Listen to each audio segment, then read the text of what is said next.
Hello, Namaskar, Vanakkam. My name is Sudhir Sasanaman and you're watching CBSE with Sudhir. Let's look at the third and the final chapter of Unit 3 of Class 7 Poorvi NCERT textbook for English. Its name is North, South, East, West. Do you know, by the way, do you know what is the full form of news? I'm sure you can guess it by now.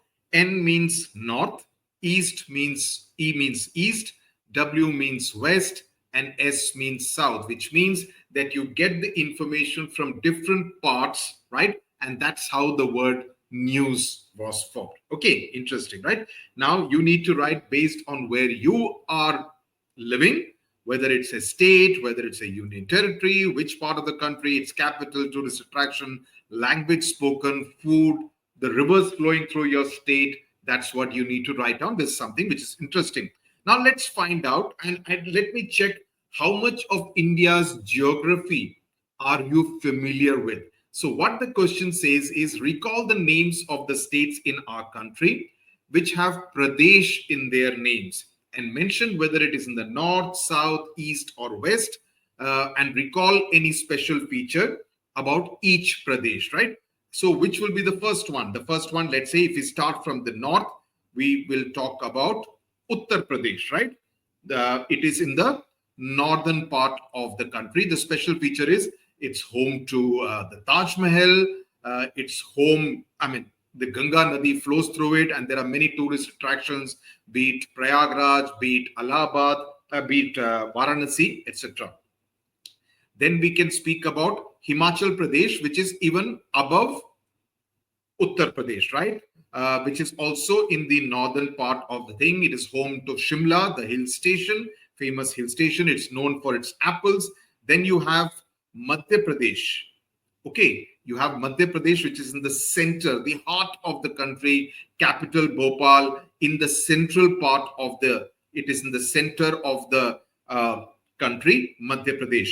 Then you have Andhra Pradesh, okay, which is in the southern part of the country, the capital being Amravati, known for rivers like Krishna and Godavari flowing through Andhra Pradesh. Then you also have a fifth state like Arunachal Pradesh, which is in the northeastern part of the country, right? Known for its beautiful place called Tawang, right? You should go there, right? So these are the 5 states which have Pradesh in their names. So let's start. And this particular chapter has been done a little differently. It is in the form of postcards that a girl called Shana actually writes. She is from Rameshwaram, which is the southernmost tip. Along with Kanyakumari, Rameshwaram is also almost the southernmost tip of the country in Tamil Nadu. And she's traveling. She's doing a Bharat Darshan of sorts, going to different states in India. And she's writing postcards to people back home. So that's why this particular chapter is a little different from the rest of the poems and the stories and the essays that you read. So Shana is our character. She lives in Rameshwaram Island, is traveling the length and breadth of the country. Length and breadth means she's traveling to different parts of the country with her parents, exploring the many landscapes, means, the mountains, the beaches, the desert, etc. People and cultures, different kind of cultures that she gets exposed to and she experiences. She shares her travel experiences through postcards that she writes to her friends back at school. Let us read these postcards. So the first one is written on the 30th of April and she writes, "Hi everyone, you won't believe where I am." So she's almost very excitedly writing to her friends. I'm way up north from the southernmost part of India in Tamil Nadu. I'm way up in the northern part of India at the Thajivas Glacier in Kashmir. Now, what is Thajivas Glacier? It is located near a place called Sonmarg in Kashmir at an altitude of about 9,000 feet above sea level. You have already studied in social science. Above sea level, it is 9,000 feet. So it's really at a height and it's a very popular tourist spot, which is known for its ice. It's known for its, the kind of trees, the alpine trees. And you have the Himalayas out there, right? So the glaciers are white and blue, and we have to wear 4 layers of clothes, right? Because you would feel very cold. Appa and Amma. Appa is father, Amma is mother in Tamil. Appa and Amma love it here, and they like throwing snowballs at each other, right? But they say there was much more snow last year, right? So this year the snow has been a little less compared to last year. Maybe it's a very subtle, it's an indication, it's a pointer to global warming, because it is getting warm, so you're not seeing that much of snow every progressive year.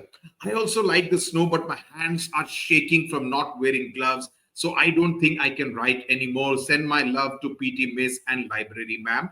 Love, Shana. Let me do one thing, because just by reading the letter, you may or may not get an idea about what exactly is the scenario here. So what I've done is to create 10 illustrations for each one of those postcards. Very interesting.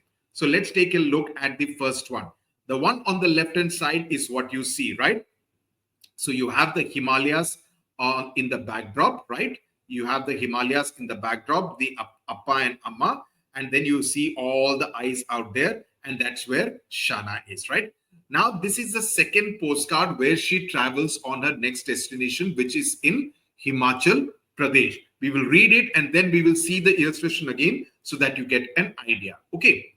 Now, dear class, now this is in May. We took another train yesterday and reached Himachal Pradesh. Himachal Pradesh is just below Jammu and Kashmir, but again in northern part of India. It is very quiet and we can see so many mountains from our cabin. Colorful birds wake me with their chirping. Chirping means the kind of sound that the birds make in the morning. With their chirping when the sun rises in the east. I also think I hear bears growling in the west when it gets dark, right? So she's thinking that they are bears, but Amma tells her that no, this is just Appa snoring, making that loud noise when you sleep, right? While you sleep.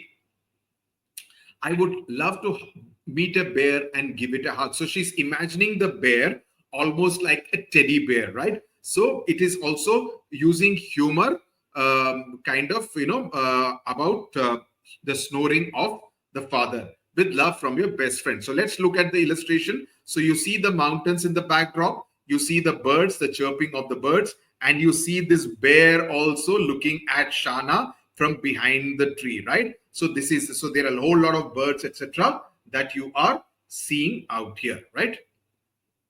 Let's move to the third postcard.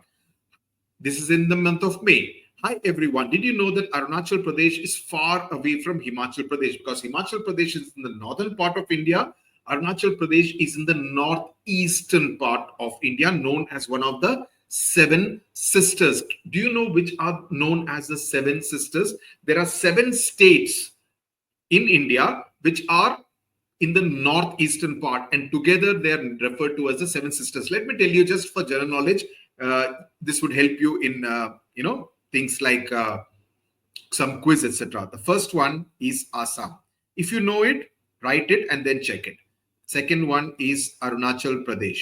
Okay, I'll just write Arunachal. Third one is Nagaland. Fourth one is Mizoram. Fifth one is Manipur. Sixth one is Meghalaya. And the 7th one, I'm going to make you think about it and write the name of the 7th one. Okay, that's going to be a test, because I don't want to spoon feed. I want you to look at the map and find out which is the 7th one. There are 7 sister states they are called. So Assam, Arunachal Pradesh, Nagaland, Mizoram, Manipur, Meghalaya, and there is a 7th one. Okay, that's what I want you to write in the comments box. Okay. Did you know that Arunachal Pradesh is far away from Himachal Pradesh? Himachal is in the north and Arunachal is way in the east. I thought all the Pradesh states sat next to each other. So obviously she did not know about the geography of India. We took 2 trains and drove a long time to get there.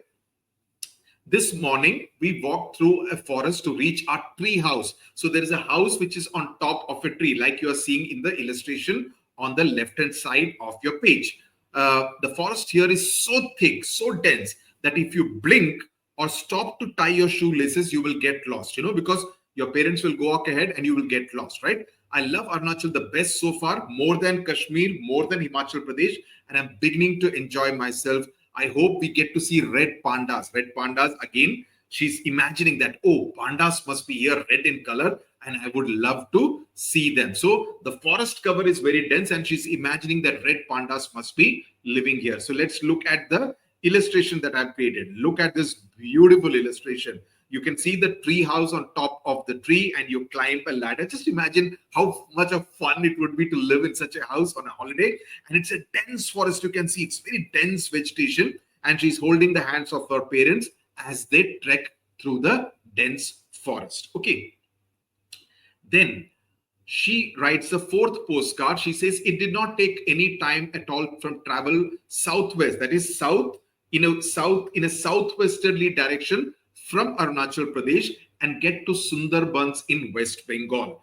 Now, today, Amma and Appa took me onto the river in a small boat. Amma tells me that places like the Sundarbans are called wetlands. Okay, I'll tell you why they're called wetlands. I never knew such a place existed because she had not seen such a place in Tamil Nadu, in Rameshwaram, and that it was possible for trees called mangroves to grow in seawater. But Amma is sad how much this place floods today, right? So basically, wetlands are what? Wetlands are areas where the land is covered with water, which could be either permanently or seasonally during the monsoon.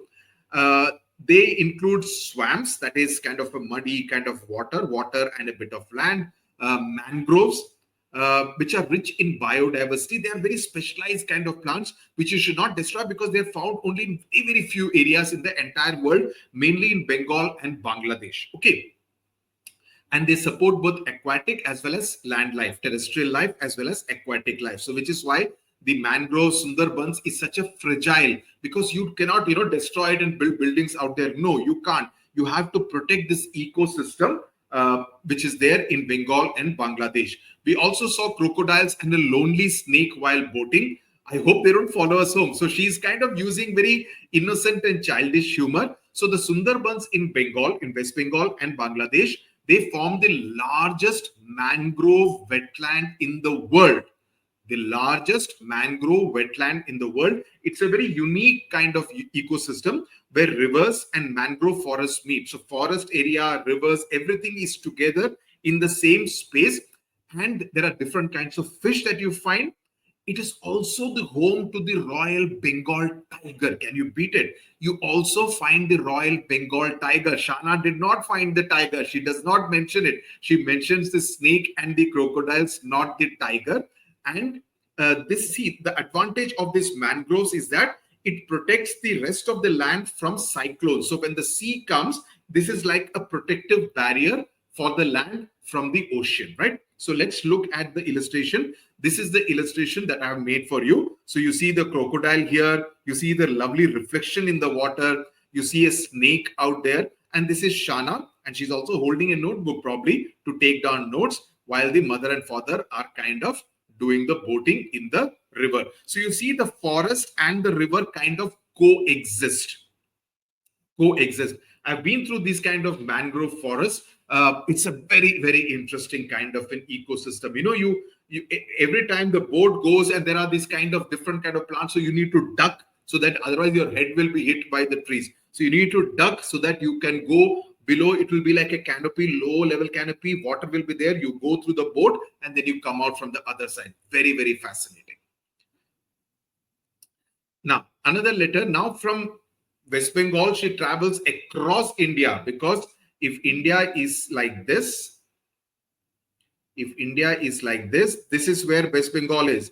This is where Gujarat is. So from here, she travels here. This is Rameshwaram, right? And this is above is the northern part. So she has traveled from here in the westernly direction to Gujarat, right? It took 2.5 days. I don't know why my Amma and Appa brought me to the middle of the desert. Now you may think Rajasthan is desert. Why is she calling Gujarat a desert? I will tell you, right? It's hot, dry, and there is sand everywhere. It's like a beach without a sea.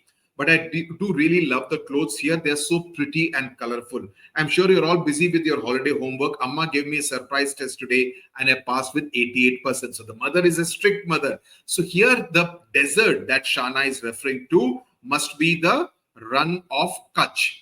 Okay, the run of Kutch is what she must be referring to, where there would be white sand, not the brown sand, but the white sand, because it's a salt desert, right? Famous for its salt, white salt landscape, unique wildlife, camels, etc. And there is also the Run Utsav, the Kutch of uh, Run of Kutch Utsav is held there, which is like a cultural festival. So let me show you the illustration, and then you will get an idea what I'm talking about. So you see white sand, and you have this camels, and she's wearing this very colorful kind of an attire, which is popular in Gujarat, and that's why she's extremely happy. Then after that, she says today was the best day ever.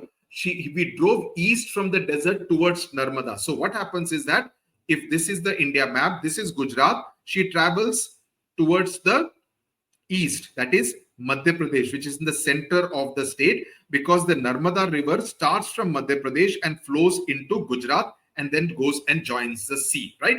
It flows all the way from the center of India, and it took only 6 hours in the afternoon, because Gujarat and Madhya Pradesh are neighboring states. Amma, Appa and I went rafting in the river, and you won't believe how wild and scary it was. I always thought rivers were calm, but up close they're really fast. Appa says there used to be a lot more water and rafting was much scarier then. So he had probably come there before. I was fully wet by the time I was done, and Appa was so scared that he decided never to go rafting ever again. I love the water so much and I can't wait to go back. So the Narmada is where she went rafting. This is a thing. So you see the Narmada river. So they are wearing these life jackets, right? And they're going, and the force of the water, as she's referring to, right? She's talking about the force of the water when you go rafting. So when you go rafting, you go up and down like this, because the force of the water is so much, and it's a great thrilling kind of an experience. So that's what she's talking about, how wild and scary it was, which is why I made this illustration, so that you get an idea about what you are really reading in this postcards written by Shana. So rafting is the sport of traveling down a river in an air-filled rubber boat. So if you see this boat, this is a rubber boat. This is a rubber boat in which air is filled, and then you can go up and down, and you can kind of control with the help of these kind of rowing pedals. Oars, not pedals, oars. Oars is called O-A-R. Now, the next letter, she says, Amma and Appa are fast asleep and I should be sleeping too, but I just love looking out of the window. I think we are in the southwest part of the country in Goa, okay, which is a beach destination. So she has been to the desert, she has been to the river, she has been to the Himalayas, she has been to the northeast, and now she's been to the wetlands, Sundarbans, mangroves, and now she has come to the beaches, right? And you won't believe how nice the plateaus look. There are so many hills here and beaches too. There are also a lot of tunnels that the train goes through. So she has been on a train journey. I used to be afraid of tunnels because it gets dark. In fact, the next chapter is actually about the tunnel, right? But I'm not so anymore. Someday I wish we could all go on a tour of the plateaus. Plateaus is a low level. It's not a mountain. It's a low level, but not exactly a plain either. Somewhere in between, maybe when we are in class 11. So this is the illustration that I have made. You see the train is entering a tunnel which has been cut inside the mountain, because if you need to get off from the other side, you need to go through the mountain. So a passage is made through the mountain and it will come out from the other side. So that's what Shana is feeling very happy about. This is Goa. Then the next one, I can't believe we are in the same state again. We travel south and I'll be home soon. So from Goa, she comes directly to her home state of Tamil Nadu. We reached Chennai yesterday and on the way to Puducherry. And now when you see Chennai, now this is Chennai, okay, and Puducherry will be somewhere here. Rameshwaram is somewhere down below, okay. So she has to travel like this till to reach home. She has to go here, right? So this is Tamil Nadu, this is Kerala, okay. This is Tamil Nadu and this entire stretch is Kerala. So we reached Chennai yesterday. On the way to Puducherry, we decided to learn to surf. Surfing is different from rafting. Surf is a water sport that involves standing on a long, lightweight board and riding a wave to the seashore that you see out here, but I'll show you a better illustration. I think I'm good at it now because I only fell down twice. Amma and Appa splashed water on each other and behaved like children. It's a good thing I was there to control them. The beaches here are not like the ones we have on our. So she has seen the Goa beach and now she's seeing the Chennai beach on our island. But she's also from Rameshwaram, so she's used to beaches, right? The waves are so she says the waves near Chennai, between Chennai and Puducherry, are more rough than the waves that she finds on Rameshwaram Island. The water is brown, but I still like it here. So what is the illustration? Now this is how you surf. You stand on it and you try to balance it, and there her Amma and Appa are playing with each other, splashing water on each other. Let me tell you something about Goa. There are on the Konkan railway route which goes, there are as many as 92 tunnels. This is an interesting bit of information. 92 tunnels, not just in Goa, Maharashtra, Karnataka combined on the entire Konkan railway route. There are as many as 92 tunnels, which is what Shana has referred to in her postcard from Goa. Okay. Now, next we come to the ninth one. Hi, everyone. I just crossed the Pamban Bridge.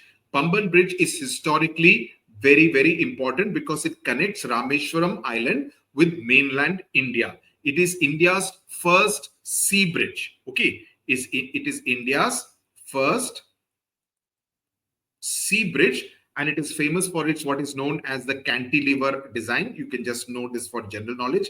Cantilever, and you get a view over the Indian Ocean, right?